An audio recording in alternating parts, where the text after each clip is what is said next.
50% of the credit for that win goes to our players. The other 50% goes to our fans. And I've been in here for a few loud games, passion-filled. This one ranks up there with the best ones. And I vividly remember not being able to hear when Juwan Evans was on his way to scoring, I think, 20 straight to end the game my year as an assistant here against him. And this one was pretty good. Obviously, the play Mitch Solomon makes, my first year as head coach. But our crowd was sensational and really made a difference in us, staying the course. Because like all Big 12 games, it didn't just go this way from the 40-minute mark to zero. But our kids competed. They played with great pride. And I thought our defense in the second half was sensational. Mike, you hosted a class last night. You're doing all this with the fans. Is it starting to show an impact, do you feel like, doing things like that? I don't know. Obviously, this game's always a big deal, Here's what I'd like to have happen.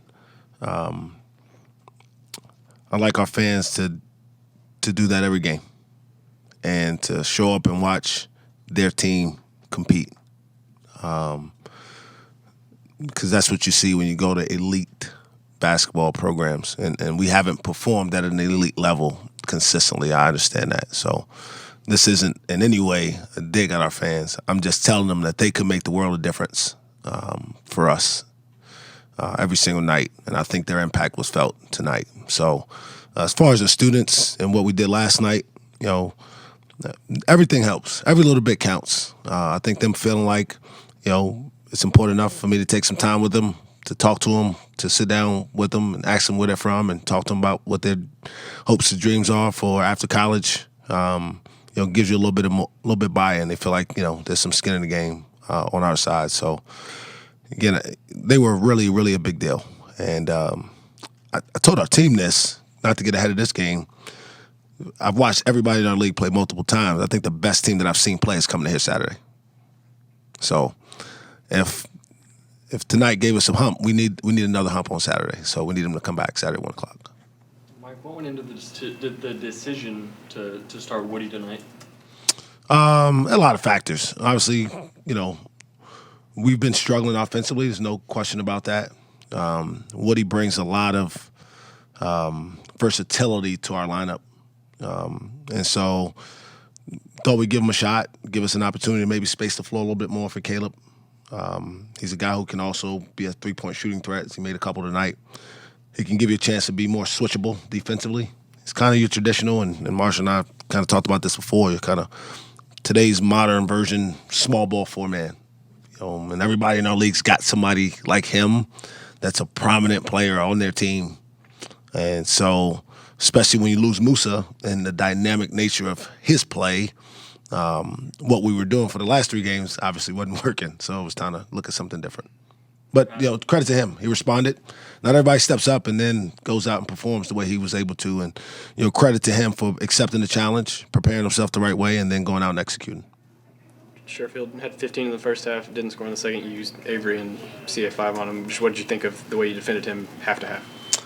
Yeah, it was like a different team playing defense on him. Now we fouled him twice on three-point shots. Unfortunately, those are bad plays, but he also got some pretty good rhythm open shots in there that you just can't allow the other team's best player to get those kind of shots off early in the game, because then you have to change how you're going to guard to stop him. You can't play him straight up anymore. You got to really take a guy off of the rest of your defense and dedicate him to him, which really then you lose Groves for a couple threes. You give up a couple layups to Hill, and because you're scrambling, because you're really now trying to play 4-on-4. But I thought that those guys did a good job of making it more difficult. And we did have second and third bodies and sets of eyes when he did try to drive in there and make him play in traffic. He didn't score when Avery was on the floor. Avery's had the wrists and things like that, but how much his defense still carried him through everything he's been going through? Yeah, I mean, that's a sign of maturity. Avery Anderson 4 years ago couldn't do what he did for the last few games, which is struggle offensively and still be able to bring it with a high level of intensity and focus on the defensive end. So credit to him for him growing and understanding that there's more to the game than putting the ball in the basket, although it's a big part of what he does. but understanding there's value there, and you know, there's a good reason we're a pretty good defensive team. Obviously, we have the ultimate anchor in there in Musa when he's healthy, but we also got two really, really good on-ball defenders in C5 and Avery, which now you got a pretty good combination of outside pressure and if you do get beat, somebody to help clean up mistakes. But I thought the two Oklahoma kids were sensational tonight, in terms of their energy and production, and Bryce and Caleb Boone. So really, really complete team effort today. What did you say at halftime to the team? I honestly didn't say much. I told them that it would be a shame to watch one guy come in here and beat us, because essentially, I think he scored 15 straight points at one point in the game. So, I mean, we needed to take a little bit more pride in that challenge. And those guys, they I don't always go in immediately at halftime. A lot of times we have the assistant coaches maybe talk to them about some things that we need to adjust, and then I come in maybe around the 10-minute mark. And by the time I got in there, they were kind of like, yeah, coach, we talked about this already. So, for me, it was just more about keeping the pace of the game going the way we wanted it to. Today was the first time in about 3 games that we played fast. We were built to play fast. Our teams recruited the athletes to play fast. And, and I'm going to take the blame for this because I should. We go up to Kansas in the first game, and I'm like, hey, we can't play as fast as we normally want to because this place can get crazy. And it led to then us thinking that was the whole Big 12. Well, it really got us off track, and today was the first time we got back to playing with the tempo that we needed to. I don't know what the number of possessions ended up being, but we wanted it in the 80s, close to 90s, and I think we took 63 shots, so it was somewhere in that range. Like 13 of 20 coming out of the half, that'll always help. But how did those first few baskets build the momentum for the offense and kept it going to the point where, as even they said, OU on that side, that there was a point where they weren't coming back? Yeah, I mean, that's what you got to have happen. You have to put teams away, right? You have to make the team start to think, maybe we'll get the next one. Hopefully this team is learning how to do that, how to keep their foot on the gas and finish. And we finished today. But a lot of it had to do with the way we started. We executed almost to perfection the first play of each half. And we got a layup for Caleb, and we got a wide open 3 for Woody. And I think that, again, sets the tone for, okay, the game plan is good. There's not going to be a ton of adjustments on that side. And now if we continue to defend, just being able to put it together. But to your point, starting the second half, getting the shots that we wanted, had a lot to do with us playing at the tempo that we were designed to play with. Mike, I know you probably put a lot of stock into it, but when we look at this season up to this point, this kind of feels like a big, important win for you guys. Every win is. Sometimes that gets lost in the fact that this, I think now, because I think West Virginia TCU played before us, so everybody's played 6 games. And in a lot of leagues, the best team is running away from everybody. Everybody's got a loss already in league play.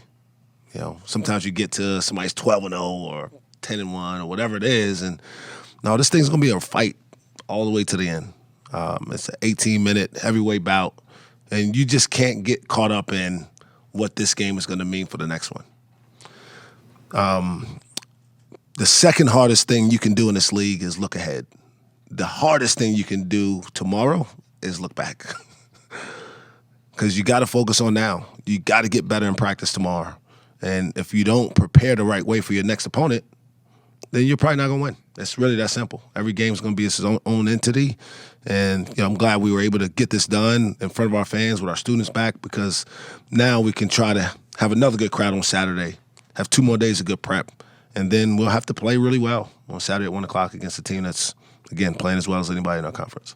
I know he only played 2 minutes tonight, but are you confident that Musa is going to see a little more time come Saturday? Again, I don't want to get ahead of any. I got to get a report to see tomorrow. Maybe he's sore. Maybe but I thought his presence made a big deal. I mean, he came in there on 1.5 feet and got a stop for us by himself, essentially. I mean, anybody who doesn't recognize that part of our struggles has been because he's in there, they just don't want to.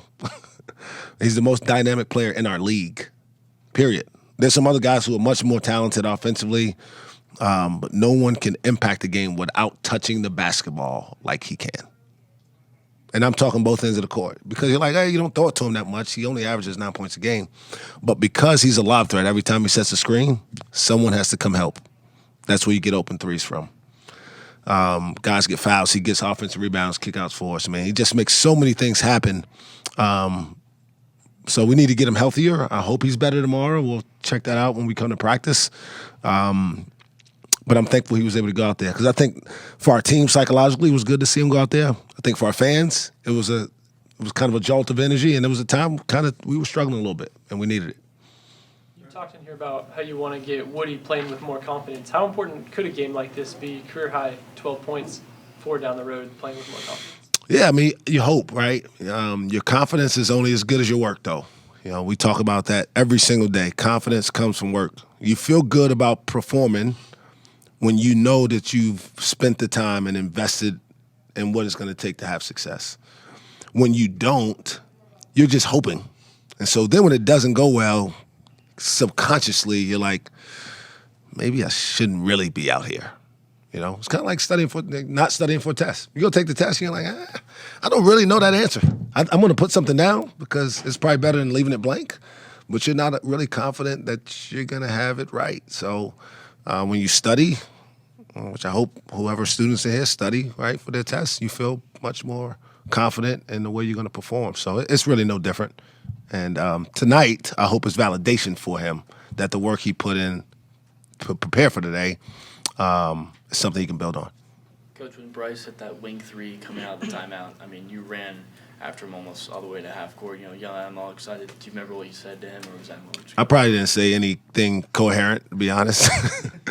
I think that's part of the reason they keep looking at me because they think I'm just moving my lips but not really saying words. But, Bryce is a classic example of a kid who's playing well and sometimes can't appreciate that he's playing well because the expectations are crazy. They're out of whack. They really are. He's a good player. He works his butt off. He's probably in the top 10 of hardest working kids I've ever been around. His dedication to the game is really up there. But sometimes he overthinks and does things that he doesn't need to, trying to prove a point. He's a really good shooter, and sometimes he has turnovers because he doesn't just shoot open shots. But when you look at the stats, most of the time when he's shooting catch and shoot threes, he's pretty darn good at it. And we just got to keep him understanding that until people stop it, then don't stop it yourself. Turnovers were down in Waco. You only had 7 tonight. Is there something going into that?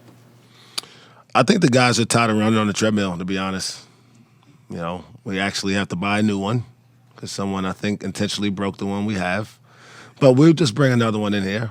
Eventually we'll tell them that they can't break enough treadmills, that we can't find somebody to pay for a new one for us. So they should probably stop turning the ball over. Do you have a culprit? I'm not going to call names in here. They all hate it. I guess to start, just how fun was playing in that atmosphere? For me, it was just great, man. The fans brought tremendous energy, and that really helped us perform to the performance that we played at. And then just playing in my last Bedlam game at home was amazing to come out with the win. For me, it was great. I mean, we're very grateful, that they came out, and showed out like they did. They were a big part of our win tonight, and they gave us energy. They were loud, they were rowdy. They even had the fake horn in the student section. So they came ready to play. We just kind of fed off them, and we're really grateful for them, and I'm glad we got the win. You guys had scored 46 points in a full game against Texas less than 2 weeks ago. You scored 48 points in the second half tonight. Why? How? Yeah. Go ahead. I think Coach made that a point. That we need to get out. Play faster. Not call as many plays. So whenever we were getting it out, we were just looking to push. Looking to find shooters. Quick pick and rolls, quick drags, and just being able to get into the paint and allow the defense to converge and just make plays from there. 2 questions. At what point did you know Woody was going to start? And how important, really, was his three-pointer to start the second half? Yeah, so we knew Will was probably going to start when we got back to practice. I think it was Monday. I don't know, whatever they like. Coach made an adjustment because he said we gotta make an adjustment. We're gonna go 4 guards and 1 big, so we knew what we was gonna be in. And then he just brought tremendous energy. He could shoot the ball very well, so him hitting the threes was big time. What does the 4-guard lineup do for you guys? It just kind of opens up the floor. It allows us to be able to get downhill and make plays for each other. I think it kind of, especially in transition, it allows more space, inside because we don't have 2 bigs down there and kind of suck it in with all the people down there. So I think just having 4 guards allows us to get out, push, get easy baskets, and kind of just play off of each other. Was Mike at halftime scary? Was it encouraging? What was it? No, really encouraging. Just saying we got another half. We got to stop Grant. He had a big time half. He had 15 at half, so we had to stop him because we was playing great defense. We just couldn't let him get going. So just saying we got to do that and just keep running with our offense. Avery, you mentioned Grant Sherfield. He didn't score when you were on the floor. What did you guys do? What did you feel like you did so well with him? I just wanted to make it difficult for him. He's a great scorer, so I just wanted to make his catches difficult. Whatever shots he put up difficult, I just wanted to make it difficult for him. You dealt with the wrist injury. Offense can be up and down, but your defense really hasn't left for you. Is that what carries you through moments like where you might struggle? That's my thing I take pride in is locking up on the defensive end. So regardless if I'm, like you said, my injuries, I'm always lock up on the defensive end. And that's what Coach always takes his pride in is just locking up on defense. Coach Mosier was in here and he talked about the frustration. They like to get what they call gaps, where they get 3 stops in a row and they couldn't get really more than 1 or 2. Talk about the rhythm, because it would be a 3, maybe a Caleb drive. Asbury had the alley-oop, but you guys seem to be in a rhythm where you can score different ways, more than you've done in a while. Yeah, for sure. We also do that. We call it a kill, where you get 3 stops in a row. So I think, our offense was just flowing, and we were just we weren't forcing anything. We were just taking what they gave us. If they gave us a open lane to drive, we were taking it. If they converged, we kicked it. If they weren't aware, we threw the alley-oop. If, we were just playing off of them. So I think that's just just a testament to how good we play offensively and how we were able to share the ball and get easy buckets. You quarterbacked the alley-oop, didn't you? Yeah. Well, okay. See, they had put his hand up, and so when he put his hand up, I just shook my head and said, "All right, bet." Do it. So Caleb called it out for him. I knew he could do that. Yeah, I know he could get up. Yeah. Not the play you guys. I just had to trust my teammate. Bryce, you had 15 in the second half. What was kind of opening up for you? I think I was able to get a 3, and then after that, the felt like the goal just kind of widened, and I was able to get 2 more and then get to the free throw line, and they were in drop coverage, on the ball screen. Their big man was kind of staying back, so I was able to come off the screen, get to my mid range, and that's something I hadn't shot that many of as of late, but it was open, and I was able to take it and knock it down. Bryce, how does it feel to, I'm sure the past couple games have not been what you've wanted to finally get that little breakthrough and put up 19. How's that feel for you? It feels great, man. You just got to attack each game the same way. I'll be in the gym tomorrow before practice working out just as I would if I didn't have a good game. I got to keep that same mentality and just attack each game and just get to live with the results. If you put the work in, then you can live with it, and it paid off today. With all the offensive up and downs you guys have had the last few weeks, where's the confidence go from here? What does this second half do for you guys moving forward? Shoot, man, just keep pushing and build off what we did today. Get back in the gym tomorrow, watch Iowa State, how they play defense, and just try to simulate what we can work off what they do on a defense. Hey, with Moose coming in, not that it had like a huge impact on the game, but what was it like for you guys? I don't know if you expected him to play or not, but what was it like, an encouragement to see him come in like that? Yeah, it was great. We missed the big fella. We miss his presence. Just his energy, everything that he brings to the team. We missed that, and he got the standing ovation as soon as he came in. Rightfully so, because he's such a big part of this team, and we can't wait to have him back. Like 4 minutes minutes ago, you guys got a shot clock violation. Mike met you guys pretty much at half court. The crowd's going crazy. What are moments like that like?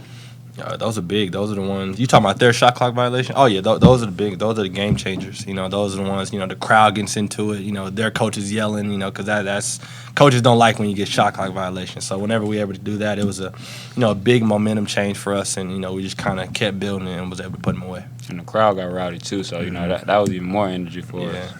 Maybe when we talked to Coach the other day, he said that you just have this unwavering kind of confidence on offense. But when you have that kind of performance tonight on the defensive side of the ball, I mean, what's your confidence like going into a big matchup on Saturday like Iowa State and so on? Just playing my game, like BT said, just if you put the work in and just watch film, because watch film also is putting the work in, seeing what you could do on the offensive end, see how a player, his tendencies, if you like to go left or right.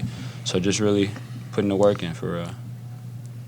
Bryce, I don't know if you put any stock into the resume building and all that, but this felt like a big win for the goals down the road for you guys. Mm-hmm. Yeah, definitely. This is, obviously, the rivalry between, us and OU, and we wanted to make sure we were able to get the first one. We'll go to Norman, and we'll try to handle business again. But it was good for us to, as Oklahoma State, to get this win. Not only for us, but for our fans. For the city of Stillwater, and it's just big for us. It wasn't the championship, but it's a big game for us on the schedule, and we'll approach the next one the same way.